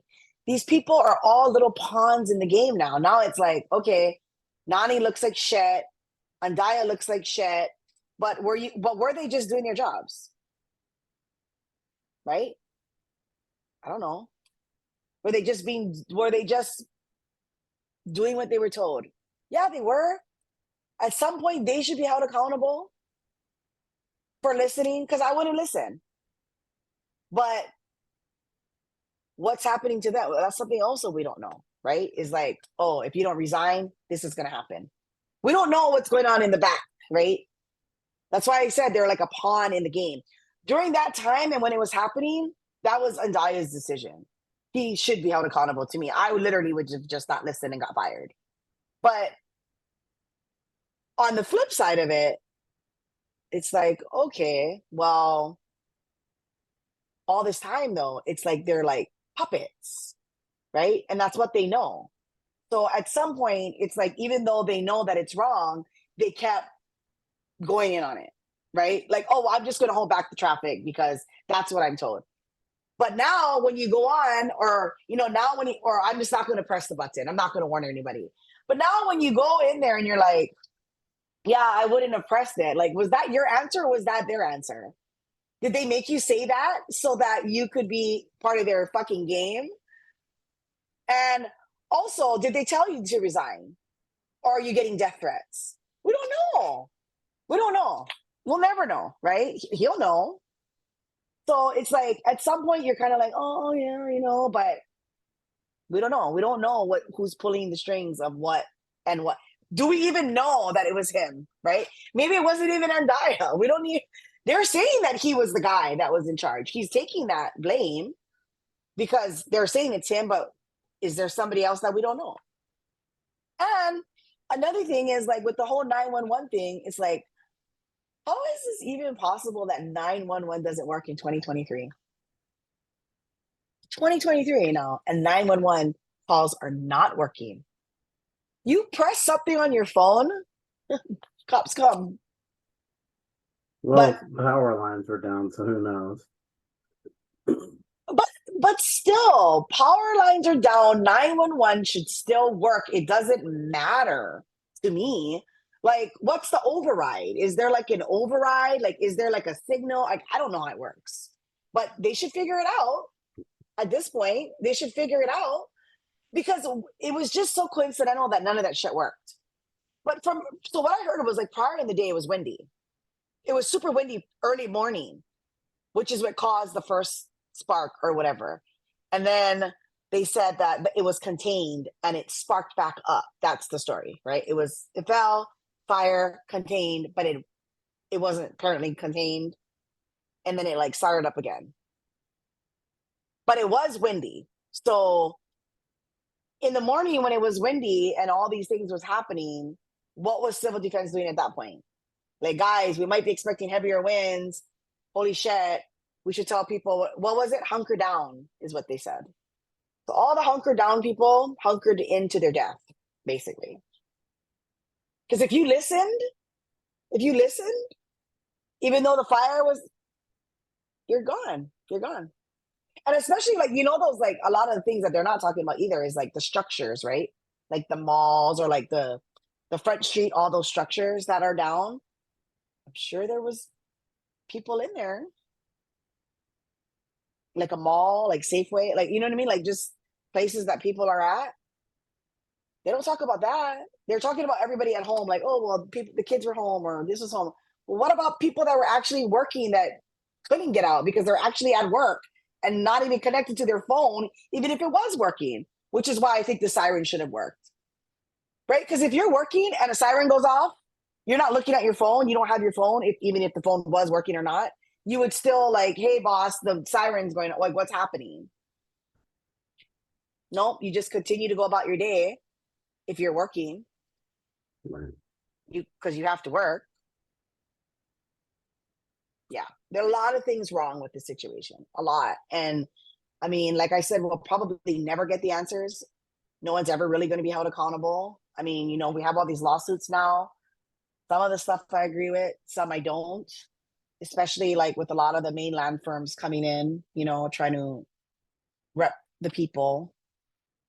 But what's their interest? Expertise? Because you guys handled fires before? Okay. But are you going to be directly affected when you guys want to like bankrupt people? No, because you don't live here. Right? It's like all of these cases that are coming through. I think there's about 12 now, if I'm not mistaken, but all of these cases that are coming through, there has to be someone to be held accountable for what happened, right? And who's the main guys? The electric company right now, because that's what they're saying started the fire. So if you're looking at the electric company, you're looking at bankrupting them. My electric bills are really high. like those are the kind of things that we need to be concerned about as residents of Hawaii. So maybe I'm not in Maui and I'm not directly affected, my home. But now when you're looking at the state being sued, the counties being sued, Hiko, Maui Electric, or Hawaiian Electric Industries, all of these people getting sued, that has to do with us. Imagine if Hawaiian Electric goes bankrupt from all of these cases. We are screwed. But nobody's thinking about that. So when you're like, oh, well, do you have a say? Yeah, I have a say because it's going to affect me. It's going to affect every resident in Hawaii of how these cases are going to be handled, how we're going to move forward with it. So, yeah, I mean, I'm pretty worried about that, but which is why I was like so against a lot of the mainland firms coming in, to help with the cases. Because, after now, of course, after recovery, it's not only recovery for like your livelihood, but it's also mental, like I said, which I think is the most important. And then you have the legal aspect of it, right? Like the legal aspect of, and not only like, for death or whatever, but if you think about it, there's a lot of insurances that are not going to want to take the claims. Individuals, right? Because say you have life insurance, more body, what you can do? There's no body. They burnt in the fire, but you can't prove that they burnt in the fire. Because a lot of the things they were saying there was, right, they're going off of teeth and bones and whatnot. So how are you now going to prove that your loved one is dead to collect their life insurance? That's the kind of issues that people are not thinking about, right? There's other issues of like, hey, all these people that rent commercial spaces, maybe there's stuff inside of there wasn't insured, and now the landlord's like, well, I'm not responsible for that. Like, you're responsible for your own shit. And now they have to go through their insurance to make claims. That takes time, that takes money, right? And then you have just homeowners insurance in general, right? Because what if you don't have that clause in there that says for fires and wildfires? And was it a wildfire? Is that what we're saying it is? Is that what's going to go on the record, right? Like cause of death, right? What's going to go on there? It's the same thing. It's like you lost your home. You're still alive. You lost your home. And if you don't have a safe with all your shit in it, like to have all your paperwork, and you're not an online person, like grandma and grandpa lost their home. They don't have their paperwork. It was all in the house burned. Now what? You think these insurance companies are not on their toes right now? It's a lot of insurance claims, a lot for homeowners, car insurance, same thing, right? You lost your car in the fire. Do you have that coverage? Do you have an umbrella policy? Like, what do you have that's going to cover all of this for you? So there's a lot of things that people are facing throughout all of this that nobody's talking. You don't hear anybody say any of that shit that I just said because nobody's really thinking about it. But because I'm in legal and because I'm working in it, I understand there's a huge side of legal. It's not only like, oh, well, they deserve something because somebody died in the fire, or they deserve something because they lost their grandma. There's a huge stress on people in regards to how they're now dealing with the aftermath in legal through insurance companies, or if they didn't have insurance. What if you didn't have homeowners insurance? You are right now. You're going to have to file a lawsuit of some sort for loss of property due to the fire. You get pushed into a corner, right? Or say you didn't make your payment that month, so it lapsed. Like, there's just so much things that come out of it. Or like you lost your business. A lot of these insurance companies, okay, you lost your business. You may have had an inventory. You may not have had an inventory. So now how do you prove to the insurance company that you had 5,000 items to be covered? Oh, well, we're just going to give you your bare minimum of what you paid for. So now your merch, that's where, 200,000, you're getting 100,000 for it. You get something, but you're still losing out on that. What do? Push comes to shove, file a lawsuit. So, it's like people don't understand until you really take a step back, or until you're in certain, because there's other things that I don't understand of what people are going through. It's just the things that I'm involved in that I know. I'm sure there's a lot of back things with health, long-term health stuff. Like, I'm not in health, right? So I don't know, but I'm sure there's long-term effects health-wise on people from the smoke, from, just people that actually had a health condition already. and then like suffering through like PTSD, right? That's also mental, like, or the kids like suffering through the trauma that they went through and stuff like that. So, I mean, there's a lot of topics that can come out of Maui fire, and or just the issue of it. And I feel like a lot of people focus on the land, and they focus on rebuilding, and they focus on who's held accountable and what should have happened. But there's a lot of other things that people are not focused on that are so important. It's so important for people because they're living it. They're living through it. And you can say it doesn't affect you, but through all these lawsuits, when the county gets sued, where do you think that money comes from? When the state, I mean, when the Hawaii Electric gets sued, what do you you're a consumer of that electricity. They're a monopoly here. So where do you think that money comes from? You know?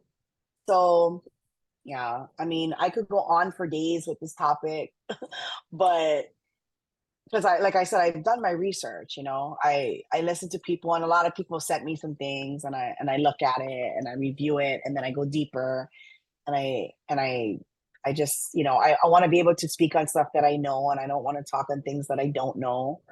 And I want people to be aware, and I want to be that voice if I can for just the knowing part. It's like I have the platforms, to say and to do. But there's a lot more people that are more expert on it than I am. The people that actually are like in the hubs and like as far as the recovery goes, that would know, more than I do. They just don't have that platform. So they'll tell me stuff, and I'll say it for them. And I know that it's true because, like I said, I see pictures, and I know a lot of people volunteering and a lot of people that are out there. But through the work I do is mostly legal. So I know more of the legal stuff than I do know the actual like recovery part. And I think that a lot of people get upset about that. Like when I'm on a podcast, they're like, well, you don't know, you're not here, blah, blah. And I'm like, yeah, but I do know a lot. It's because I'm educated, I'm well versed in, a lot of things. And I do my research, and I make sure that my sources are good. I'm not going to come on any old show and talk to somebody that I don't think is just for getting clout. I know you have an interest in Hawaii, and so when you asked me to come on, I was like, sure. And I know that your heart is there for it, which a lot of people are not. A lot of people, they want to use it as clout. They want to use it to like, and I'm like, no. So I don't go on every podcast that I get asked to go on, or any show. I do my research, and I make sure that, they're doing it in the best light that they can. And it's controversial, but it's, a voice for the people. And I believe that I have a voice, and I have my truths, and I'm going to speak them. And whether people want to look at me as the half naked girl or the educated girl, they can say whatever they want. But, the truth should be told at some point, right? The truth has to come out. The truth is going to prevail. And I say that too, because sometimes I'll get into an argument, I'll comment on something, and then people will comment back and, oh, they look at my profile pic and they're like, oh, this bitch is dumb. Like, and then I'm like, don't worry, the truth will prevail. And so as all these videos come out, I'm like, no, check, check, because I'm like, it's going to come out eventually. We may not get the answers that we want or we want to hear, but eventually people that are in like the healing process right now, I think they will speak, and we'll hear more about, those stories of the golf carts, right?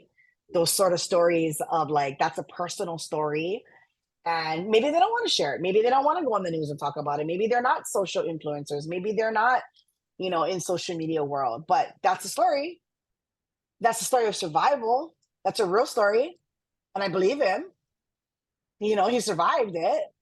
And I think through time, those stories are going to come out. People are going to be, wanting to talk, and like, I was thinking of ways that I could even be involved in that, because I really do want to hear the real stories of like how people survive. And it's all going to be part of their healing. It's going to be part of their healing journey of, getting back to their life, and or rebuilding, and just starting a new life, because it's really starting all over again for a lot of them.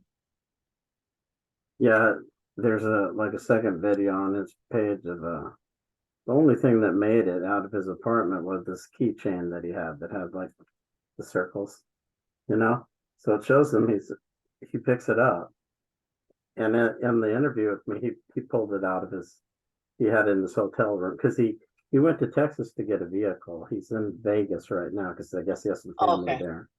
And went to Texas to get a vehicle because the vehicles were too expensive for his. He has a check from his insurance company for the vehicle. Oh, He okay. didn't have renter's Okay. insurance, so everything else That's what I'm saying. gone. This is my point. But he said, "Here's the keychain." You know, it was all burnt, but it didn't melt. The little circles, That's they crazy. were black, but they were still there. You know, the keys were It's gone very because he right. locked his keys inside. When he opened his door, you know, the knob still had the lock on it. You know, he had twisted Hmm. because he opened his door. He thought he was going to get his shoes, and the wind just blew his door shut, like boom, immediately. You know, so he was locked out of his house. That's why his dad had to come get him in the golf cart because his That's dad had his house crazy. was somewhere else. You know, in Lahaina. He had to call his dad to come get him in his golf cart. Like, see, but those are the kind of stories that I want to hear. I mean, I think in time we'll hear more, you know, when people are willing to talk and open. Because I mean, like, if I lost my whole family, I wouldn't probably be talking. I mean, actually, you know what? For me, I think I would be, but I understand why people wouldn't be. I guess that's what I should say. I understand why people couldn't be, but I would be on the news and I would literally blow up the whole island. Like, you know what I mean? Like, I would just be so pissed that, and I would want people to hear the truth because, you know, that's what I preach. So I literally would probably, but I do understand it's hard for people. So I think that's why we're not really hearing, unless you know somebody, right? And they're willing to talk, right? Like if after I'm like, hey Todd, I think this guy, I think you might want to talk to him because he might talk, then yeah. But otherwise, people don't want to talk, you know, Yeah, they're still going through their process and you have to respect that. You know, it's kind of like with the tourists coming in, I'm like, you know, it's like you kind of have to respect the people and what they're going through. Because yeah, it's not like, you know, like I don't know if you lost a parent, but like I lost my dad and it's like devastating, you know. It's like I lost my dad. Like that's a main character in my life. But I was thinking, what if you lost three of those main characters at one time? Four of those characters at one time. That's not an easy process. That's not a healing, that's a normal healing process, you know? So, you know, I think we will hear the stories and like people like you will get the stories out there, you know, like you'll get that feel of when it's time and people will be comfortable about talking and you know you'll be able to get the truth out and then you know with the importance of why we want people to know the truth, right? Why it matters, because it does matter, all of this matters. And you could say no, like even as you could be like right now in Florida watching this and be like, I don't care. Well, you should care. You should care because Hawaii is part of the United States of America. Like I'm a US citizen. It can happen to you in Florida. It can happen to any citizen, right? If we're gonna say like, well, whatever, Hawaii just they don't want us any way, blah, blah, blah, you're gonna have that attitude, like, you know, it can happen to anybody. This incident, tragic as it was, can be tragic somewhere else. And the treatment that we're getting and we continue to get from the government at the state level and the federal level, unacceptable. And it can happen to you because I mean we're all the same, right? We're like humans. Like the whole time when I was like when it first happened, I was like, where the fuck is humanity? Like literally, where the fuck is we're human? Like I'm a human. Like these people are humans. Like why are these people not having compassion? Like it was hard for me to like process at the beginning. It was like I was more angry, and then I started doing my research, and then I got concerned, and then I got understanding, and then it's like I went through all the phases. You know, it's like going through the phases of death, right? Dabda. You go through all those phases to like understand and to process. And that's just me because that's just who I am. But you know, other people are not going to dive deep into it. Like my sister's super into it too, right? So she will like we text each other when we hear stuff or when we see news clippings, and she's like really, really riled up. Like she's so upset about it too, especially for the children. Like she just is like super. But then there's my other friends that they don't really care. I mean, they care, but they're not like they don't want to hear it every day. You know, where I'm like, at one point I was like an everyday thing, and I was like, I gotta stop this. Like, I gotta focus on work. I gotta like, you know, focus on making dinner tonight and not be so engaged in what I see and what is going on around me. But because I'm reading like New York Times, like, I mean, it's everywhere, right?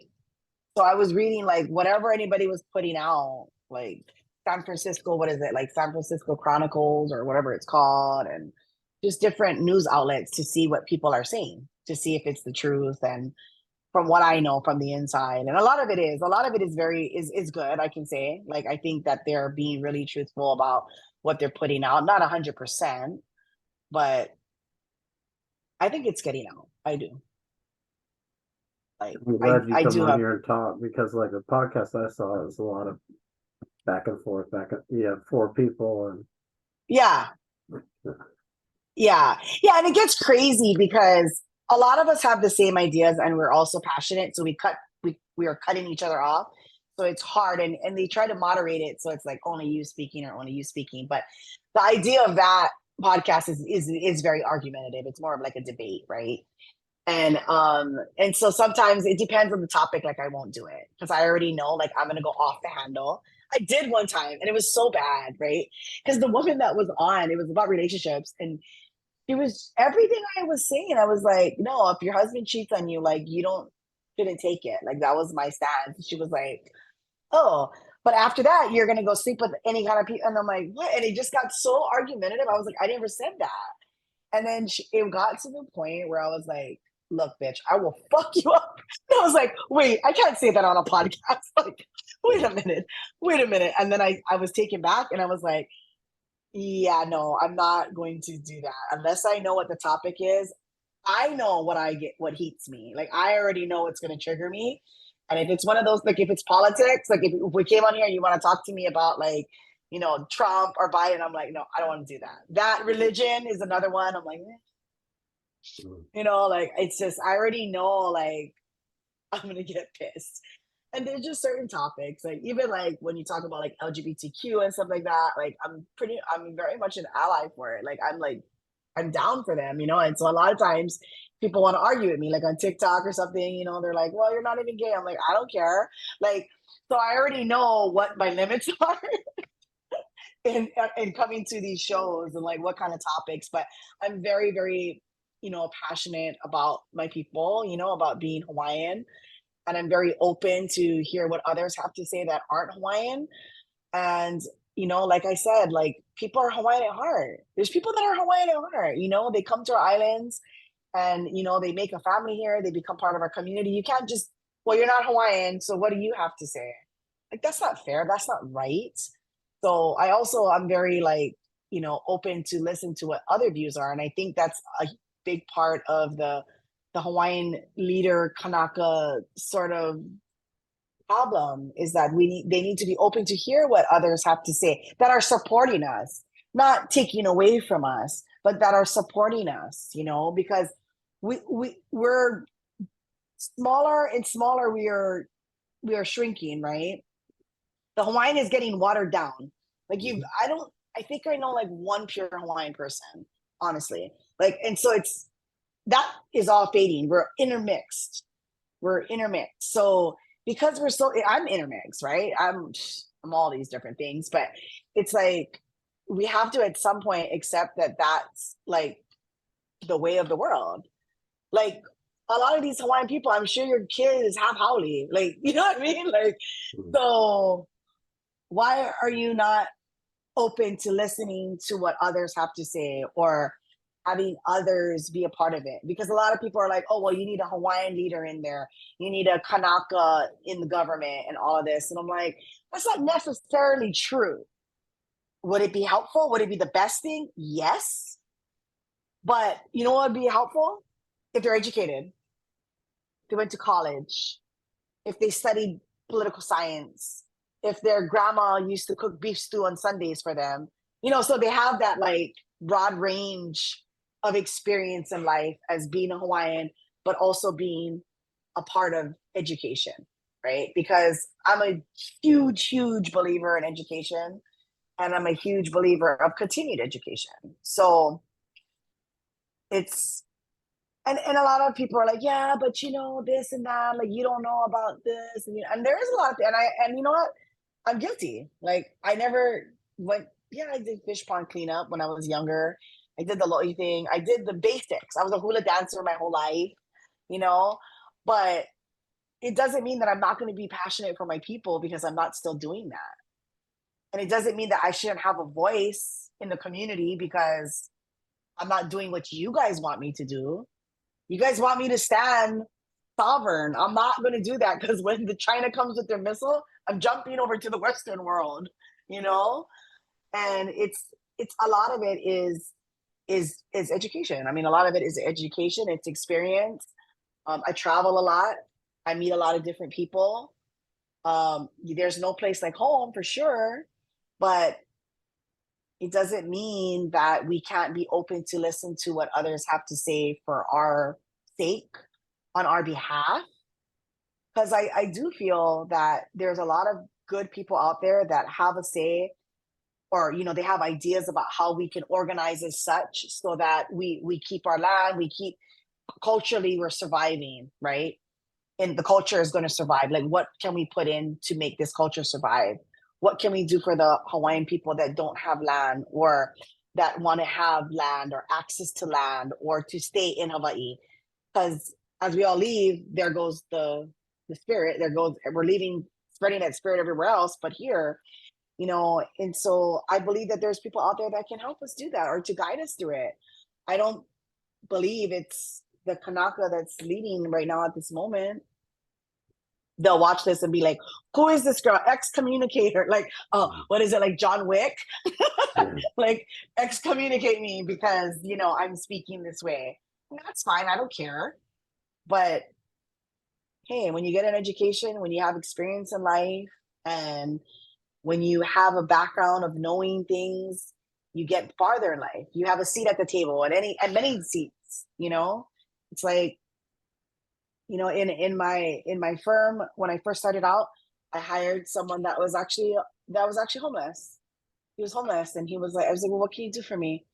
He's like, I can do this and that. Now he's one of our best paralegals. I trained him, So I have that aspect where I know those issues.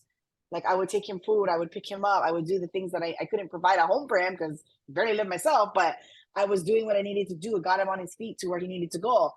But then in that same hour, I'm on the phone with somebody that owns a castle in Guernsey because that's my client. So I know I can sit at a lot of different seats, at a lot of different tables, just because I make myself knowing by educating, by researching, by, I'm not an expert at everything. I don't come on here like a know-it-all, like I know everything. If I don't know something, I'm not going to talk about it. I'm not, because I don't know enough. But if I do know, I'm going to speak my mind. I'm going to say so. So yeah, I mean, I appreciate you asking me to be on your show, and I'm a big supporter of the things that you talk about. No, I appreciate your time. You take a lot, to share your knowledge and your feelings towards these issues. Because for me, it's like I said, I wanted to find some people who had some experience and obviously in what happened, like Blaze did, but also some people who could kind of give opinions on what didn't happen, as far as the response, and these things. Right. Because it's not okay, no one, like you said, no one's being held accountable, and it's like people are forgetting that this stuff happened. Mm-hmm. And it's a shame. It is. It's fading and as time goes on. And I think that's part of the whole game plan, right? Is to like phase it out. Right? It's like, oh, then they're not going to ask. But I'm still looking for the cop that held up the street blockage. Like, right. I want to talk to Andaya. Did they really tell you that? What did they tell you to say? Like, those are the guys that I want to talk to, because it's like, I know they know the answers that I want and may never get, right? Because you hear all the other backstories too, like about the kids being home from school, like about the buses, about how many kids are still enrolled and not showing up. There's so much that is being unsaid. You're right. There's so much, and I don't know if it's ever going to be said. We may never get the answers, but it should just be even talked about that it's being unsaid. Right. So that people know. Tell people where they can find the stuff you do. So I can be found on TikTok and Instagram at Findingmea808. I also have a Twitter. I just kind of started Twitter. I'm not even into really, but it's the same. It's Findingmea808. I don't really know too much about it, but those are pretty much, I'm pretty much mostly on Instagram and TikTok. More so Instagram nowadays. But yeah, Findingmea808. When do you think you'll take the bar? Well, I need to first so I got into this law school in California, but I kind of deferred it. So because I kind of got put on this case, and so I kind of deferred it out. But I'm planning to probably apply again next fall for other schools. Because I mean, I like the school that I got into, but I kind of want to do something online so that I'm still part of my home. But you know what? I would love to go live like somewhere and pay. My daughter lives in Oregon and she had COVID this week and she was freaking out. And so I was like, hey, I can send you, I'll do like an online shopping thing, Safeway. I went on and I saw the milk was $3.99 and I wanted to kill over. I was like, what? $3.99? Oh my gosh. So yeah, I mean, I want to stay in Hawaii, but if I get into law school somewhere else, I mean, I might have that, I might take that option to go because it's just cheaper. But I mean, I still own a home here, so I would just continue to rent it out. But like I said, home is going to be home, but at some point, it does get really, really expensive here. So which is why I understand when I'm doing a podcast with the Hawaiian in Utah and Florida that they still should have an opinion as well because they know home is home. They just went outside to get educated and they found that it was a cheaper living. It's cheaper to raise their family where they are at instead of coming home. Of course, everybody wants to be home, but when you can live on the mainland and you can travel, right? You can drive to other states and stuff. It's probably cool too, right? So I don't blame people for, going out, but it doesn't make them any less Hawaiian or any less compassionate or caring for people. I mean, look at you. You still talk to people here. You're not here, but you Right. lived here and you Right. experienced it. And you know what it's like to have friends in Hawaii. You know what it's like. Ohana, you know what Ohana is, you know what Aloha is, you know all of it because you experienced it. So but yeah, thank you so much for No, I inviting me. appreciate it. I may have some other people that I could refer to you, if you continue these talks, because I think it's good to hear different perspectives Yeah. of different people and what they bring to the topic, right? Because there's other people that are actually like putting together the hubs that I know, or people that actually took supplies there. Like I can't speak on all that because I wasn't a part of that. Mhm. But I do know people that did volunteering.